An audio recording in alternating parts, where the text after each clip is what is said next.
नमस्कार दोस्तों, मैं अजय शर्मा आपका स्वागत करता हूं मेरे YouTube चैनल पर जिसका नाम है इन्वेस्टिंग सोच समझकर। आज हम इस वीडियो में ऐसे 3 स्टॉक के बारे में बात करने वाले हैं जिनका प्राइस लेस देन 50 रुपीज़ है। और ये ऐसी कंपनियों के स्टॉक है जिन्होंने बहुत बुरा समय देखा है और बुरे दौर को फेस करके फिर से अपने आप को स्टेब्लिश एंड टर्न अराउंड किया है और अभी भी ये टर्न अराउंड के प्रोग्रेस में है। और यहाँ पर आपको एक बात समझना बहुत जरूरी है कि जो कंपनी अपने आप में अच्छे बदलाव लाकर और अच्छी ग्रोथ के साथ टर्न अराउंड प्रोसेस में होती है और जैसे जैसे उस कंपनी के पॉजिटिव ग्रोथ के साथ टर्न अराउंड के रिजल्ट आते हैं और वो रिजल्ट कंपनी की बैलेंस शीट और P&L स्टेटमेंट में भी दिखना शुरू होता है, वैसे ही कंपनी के स्टॉक का प्राइस भी बढ़ता जाता है। लेकिन उसके साथ साथ जो ऐसी कंपनियां होती है वो हाई रिस्क और हाई रिवॉर्ड वाली कंपनियां होती हैं, यानी वहां पर रिस्क भी ज्यादा होता है और रिवॉर्ड भी ज्यादा होता है। तो ऐसी कंपनियों के स्टॉक प्राइस कम भी हो सकते हैं और उसके रीजन भी होते हैं कि कंपनी टर्न अराउंड के प्रोसेस में हो सकती है या कोई चैलेंज फेस कर रही होती है। और किसी कंपनी में टर्न अराउंड होता है और उसकी वजह से कंपनी में जो ग्रोथ होगा उस प्रोस्पेक्ट में उस कंपनी का वैल्यूएशन भी ज्यादा होता है और जब कोई कंपनी हाई वैल्यूएशन पे होती है तो वहां पर वोलेटिलिटी भी ज्यादा होती है। मान लीजिए कंपनी के क्वार्टरली रिजल्ट में ग्रोथ कम दिखता है या टर्न अराउंड के प्रोसेस में प्रॉब्लम दिखता है तो इन्वेस्टर के द्वारा सडनली 15%, 20% या ऐसे बड़े बड़े करेक्शन किए जा सकते हैं। लेकिन दूसरी सिचुएशन में देखेंगे तो अगर उसी समय में कंपनी हाई ग्रोथ देना जारी रखती है और टर्न अराउंड के अच्छे रिजल्ट भी बैलेंस शीट और P&L स्टेटमेंट में मजबूती से दिखता है तो उतना ही जल्दी स्टॉक प्राइस भी ऊपर जा सकता है। अगर आप ऐसी कंपनी के बारे में सोचते हैं तो आपको लॉन्ग टर्म के लिए सोचना चाहिए,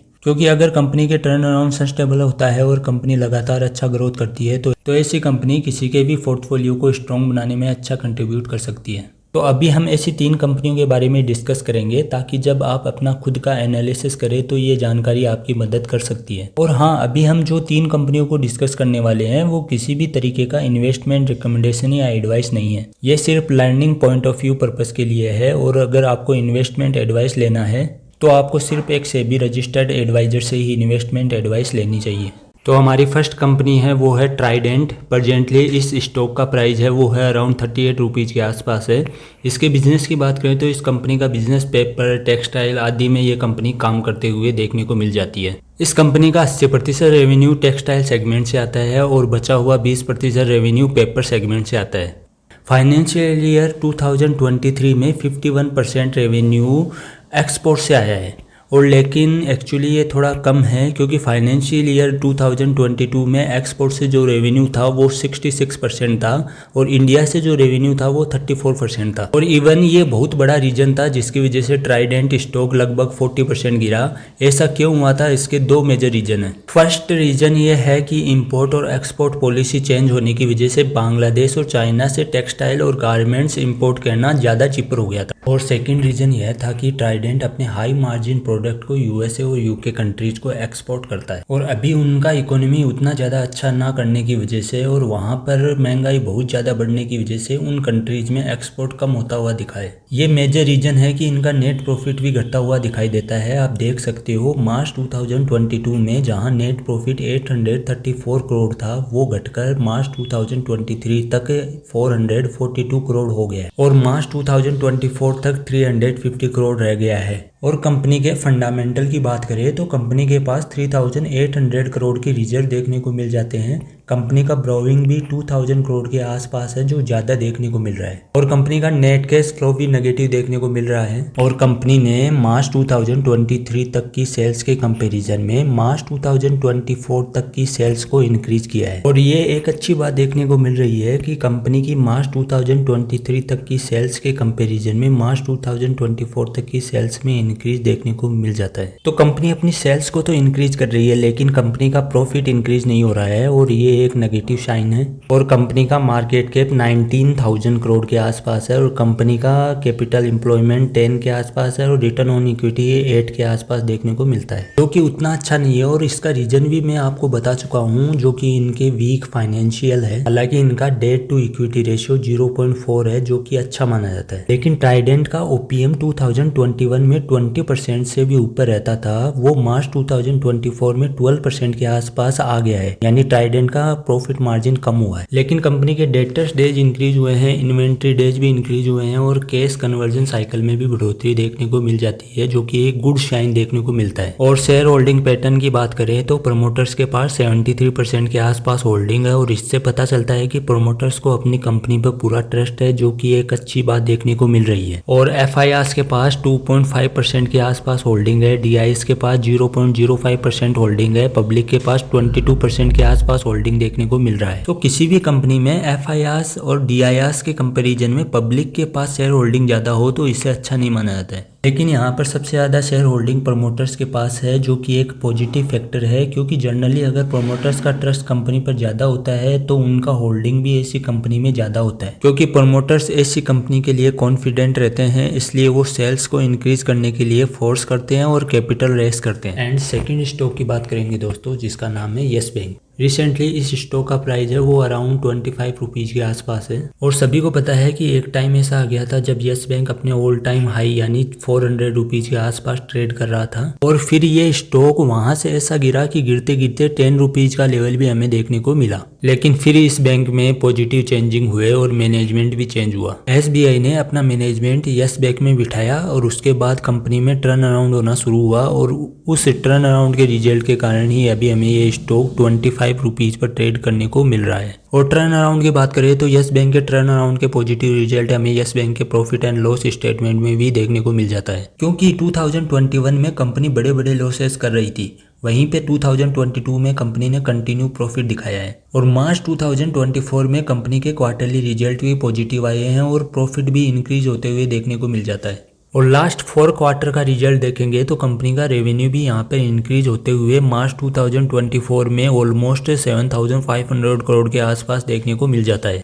और कंपनी का नेट प्रॉफिट भी इंक्रीज हुआ है और मार्च 2024 में कंपनी का नेट प्रॉफिट 467 करोड़ के आसपास देखने को मिलता है। और कंपनी के EPS की बात करें तो कंपनी का EPS भी बढ़ता हुआ देखने को मिलता है। मार्च 2021 में कंपनी का EPS जहां नेगेटिव था वो इंक्रीज होकर मार्च 2024 में कंपनी का EPS 0.16 हो गया है और ये बात बैंक के लिए पॉजिटिव है। और दोस्तों येस बैंक के वैल्यूएशन की बात करें तो बैंक का PE रेशियो 62 है, PB 1.79 का है, बैंक वैल्यू 14.36 का है, फेस वैल्यू 2 का है। क्योंकि येस बैंक में टर्न अराउंड देखने को मिल रहा है, इस वजह से स्टॉक हाई PE रेशियो पे ट्रेड कर रहा है। और किसी भी बैंक को स्टडी करते समय उस बैंक का कासा रेशियो चेक करना बहुत जरूरी होता है, क्योंकि किसी भी बैंक का कासा रेशियो जितना ज्यादा होता है वो बैंक के लिए उतना ही अच्छा होता है। और प्रेजेंटली येस बैंक का जो कासा रेशियो है वो अराउंड 30 है। और दोस्तों इस बैंक के कासा रेशियो को अगर आप कंपेयर करना चाहिए इंडिया के टॉप बैंक के साथ तो HDFC बैंक का कासा रेशियो अराउंड 48 के आसपास है। तो दोस्तों यहाँ पर येस बैंक के लिए पोटेंशियल ग्रोथ स्कोप है अगर वो फ्यूचर में अपना कासा रेशियो बढ़ाता है तो। सो दोस्तों नेक्स्ट टाइम जब भी बैंक का क्वार्टरली रिजल्ट आता है तो इसका कासा रेशियो जरूर चेक करें ताकि आप समझ सके कि जो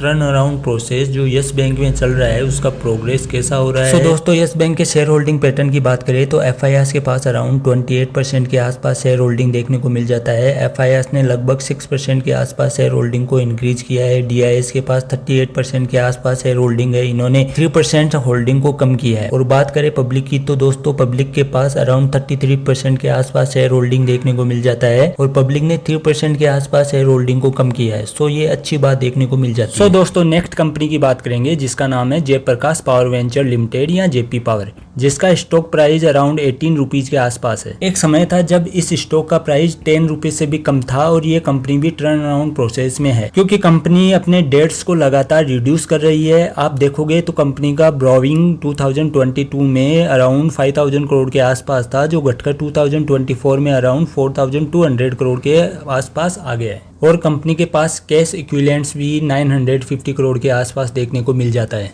और अभी भी स्कोप है कि कंपनी ज़्यादा प्रॉफिट कमाए और इस डेट को रिड्यूस करे ताकि कंपनी की प्रॉफिटेबिलिटी बढ़ सके। और जो अभी कंपनी का डेट कम हुआ है उसका इम्पैक्ट कंपनी के प्रॉफिट एंड लॉस स्टेटमेंट में भी देख सकते हो। जहां पर कंपनी 2016 से 2022 तक बड़े बड़े लॉसेस कर रही थी, वहीं पर 2021 से कंपनी लगातार प्रॉफिट में है और 2024 में कंपनी का नेट प्रॉफिट इंक्रीज होकर अराउंड 1000 करोड़ के आसपास देखने को मिल जाता है। और कंपनी की सेल्स की बात करें तो कंपनी की सेल्स भी इंक्रीज होती हुई देखने को मिल रही है। और मार्च 2024 तक कंपनी की सेल्स अराउंड 6,500 करोड़ के आसपास देखने को मिल जाती है। और कंपनी की बिजनेस की बात करें तो कंपनी 3 सेगमेंट में बिजनेस करते हुए देखने को मिल जाती है। और company power, coal mining, sand mining में बिजनेस करती है। और कंपनी का पावर सेगमेंट से 77% रेवेन्यू आता है। और कंपनी का majority of power generate thermal power plant से होता है। लेकिन अभी थर्मल पावर प्लांट में प्रॉब्लम क्या है कि इसमें फ्यूचर प्रोस्पेक्ट के रिस्क है। आप सबको पता है कि आने वाले समय में सारे देश कोल कंजप्शन को एक्टिवली रिड्यूस कर रहे हैं, क्योंकि future green and renewable energy का है। इसलिए जेपी पावर को भी फ्यूचर में ग्रीन एंड रिन्यूएबल एनर्जी में एंटर होना पड़ेगा। इसके लिए कंपनी को कैपिटल अरेंज करना पड़ेगा।